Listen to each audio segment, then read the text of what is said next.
기도하겠습니다. 하나님 아버지, 지금은 은혜 받을 만 때이고 지금은 구원의 때입니다. 코로나 바이러스 감염병으로 인하여서 팬데믹을 경험하고 있는 수많은 사람들에게 아버지 하나님, 우리가 지금은 은혜 받을 만한 때요 구원을 얻을 만한 때라는 사실을 선포하게 하여 주시옵소서. 예수 그리스도의 이름으로 기도합니다. 고린도 후서 6장 1절부터 7절 1절 7장 1절 성경 본문을 통해 근심하는 자 같으나 항상 기뻐하고 가난한 자 같으나 많은 사람 부요하게 하라는 제목으로 하나님의 말씀을 증거하겠습니다. 사도 바울은 2절에서 이렇게 말합니다.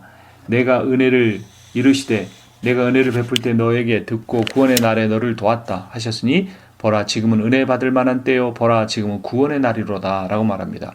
이 말씀은 이사야서 49장 8절 말씀을 인용한 것입니다.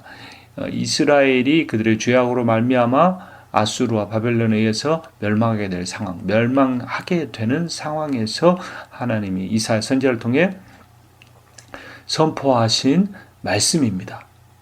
위기의 때인데 왜 은혜 받을 만한 때이고 구원의 날인가? 그들이 죄악 가운데 머물러 있으면서 부유하고 안전하면서 하나님께 반역하는 그때는 구원을 받지 못할 때이나, 그들의 죄악으로 말미암아 이방 민족을 들여다 그들을 깨트릴 때 그들이 고난받고 포로가 되어서 그 절망의 길을 걸어갈 때는 그들의 죄악을 회개하고 살아계신 하나님 앞에 그들의 마음을 돌이킬 수 있는 때이기 때문에 구원의 때입니다. 사도 바울의 상황도, 이 말씀을 인용하는 사도 바울의 상황도 거의 비슷합니다. 그는 주님의 복음을 위해서 모든 것을 헌신했는데도 불구하고 공격을 받았습니다. 그것도 외부의 적이 아닌 같은 그리스도인 공동체에서 그러한 공격을 받습니다. 그런데도 사도 바울은 좌절하지 않고 지금 이 순간이 그 대적자들로 인하여서 고린도 교인들과 바울 사이에, 교회 설립자인 바울 사이에 극한 갈등의 상황에 있는 그때를 보고 은혜 받을 만한 때다, 구원의 때다라고 선포하고 있습니다. 어떻게 그렇게 될 수 있습니까?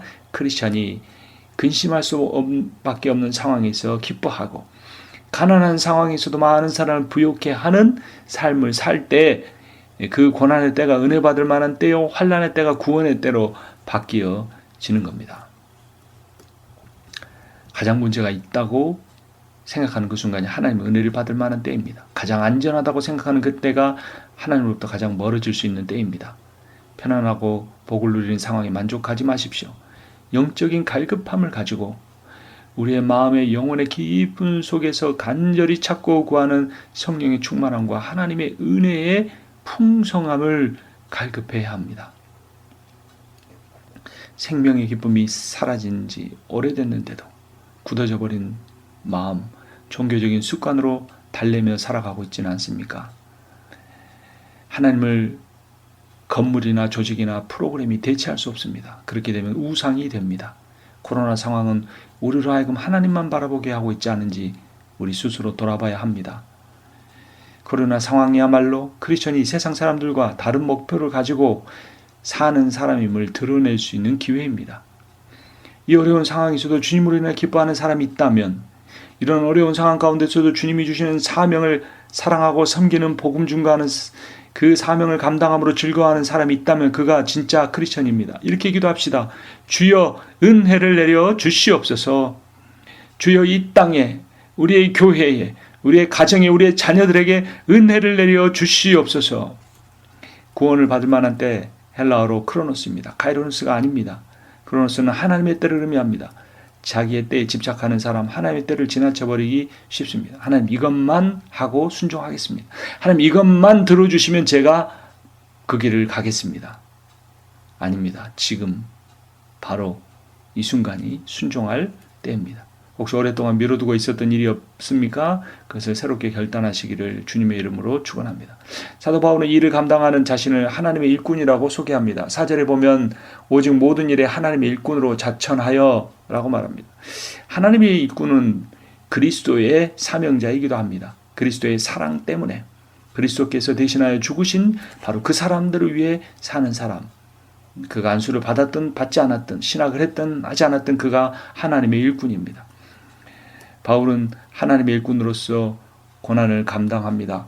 4절 뒷부분에 견디는 것, 많이 견디는 것과 환난과 궁핍과 고난과 매맞음과 갇힘과 난동과 수고로움과 자지 못함과 먹지 못함 가운데에서도 고난 자체가 좋은 것은 아닙니다.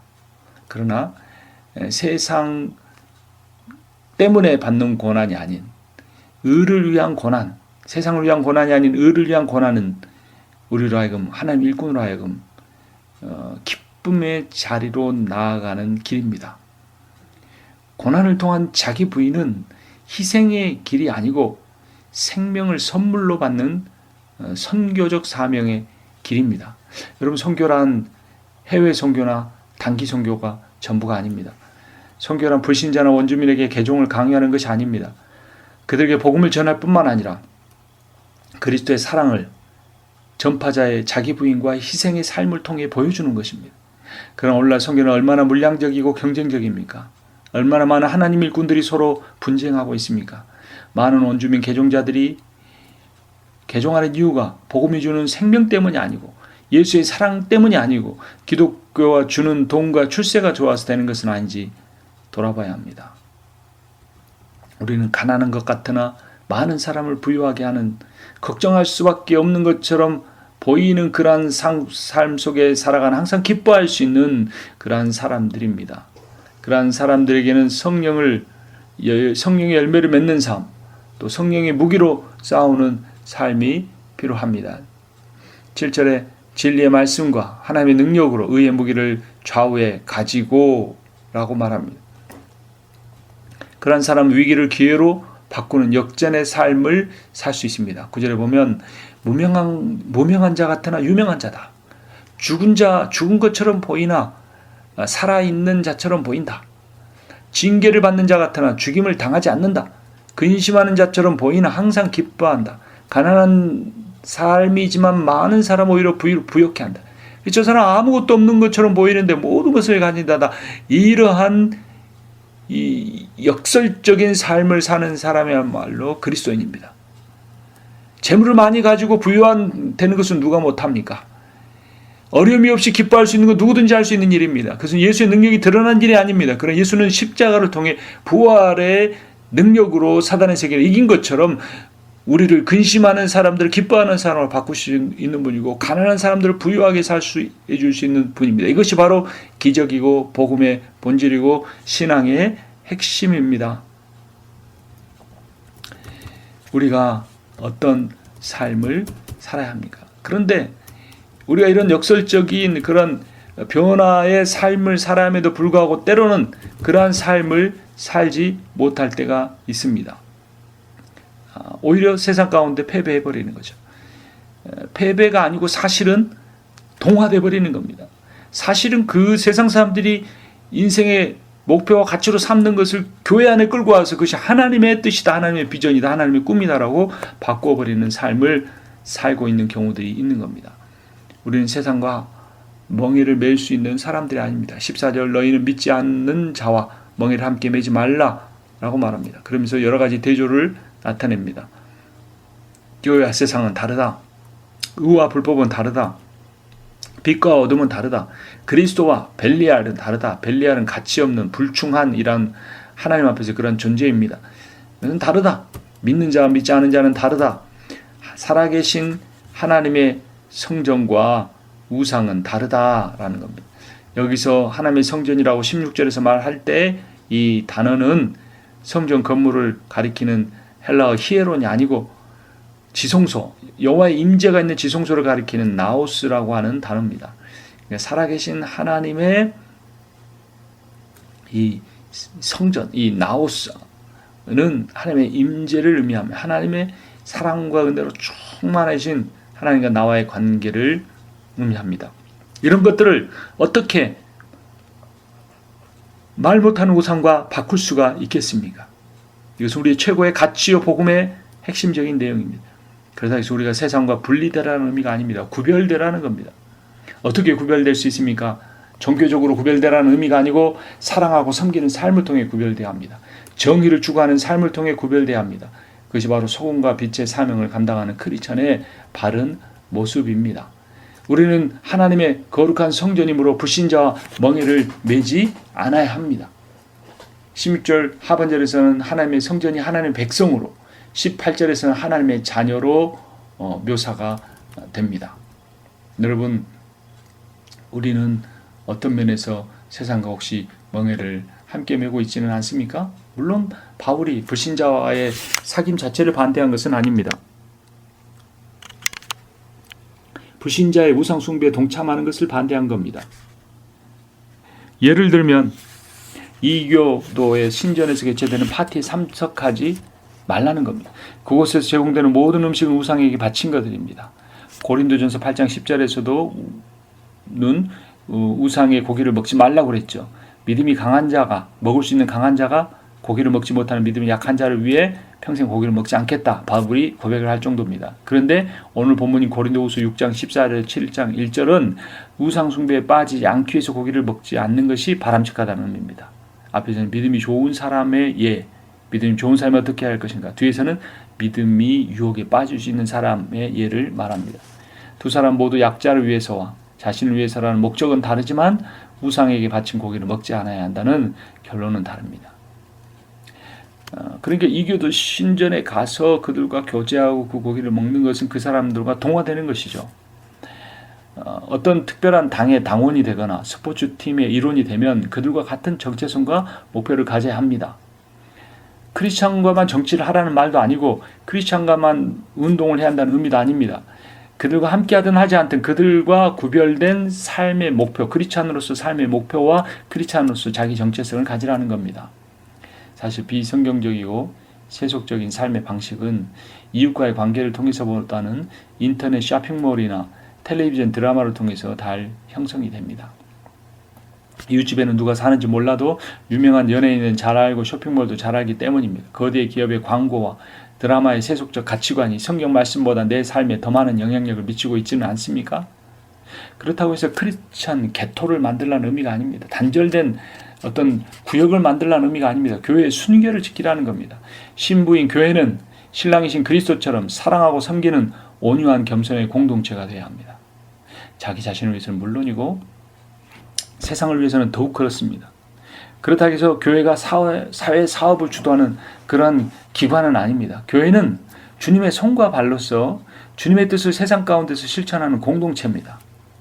교회는 주님의 뜻을 따라 세상을 섬기고 주님을 뜻을 따라 거룩하게 살며 예배해야 하는 자입니다. 그런 사람들은 근심하는 수밖에 없는 상황에 사는 것 같으나 기뻐할 수 있고, 가난하게 살고 있으나 더 많은 사람을 부유케 할 수 있는 그러한 진정한 삶을, 아름다운 삶을 살 수 있습니다.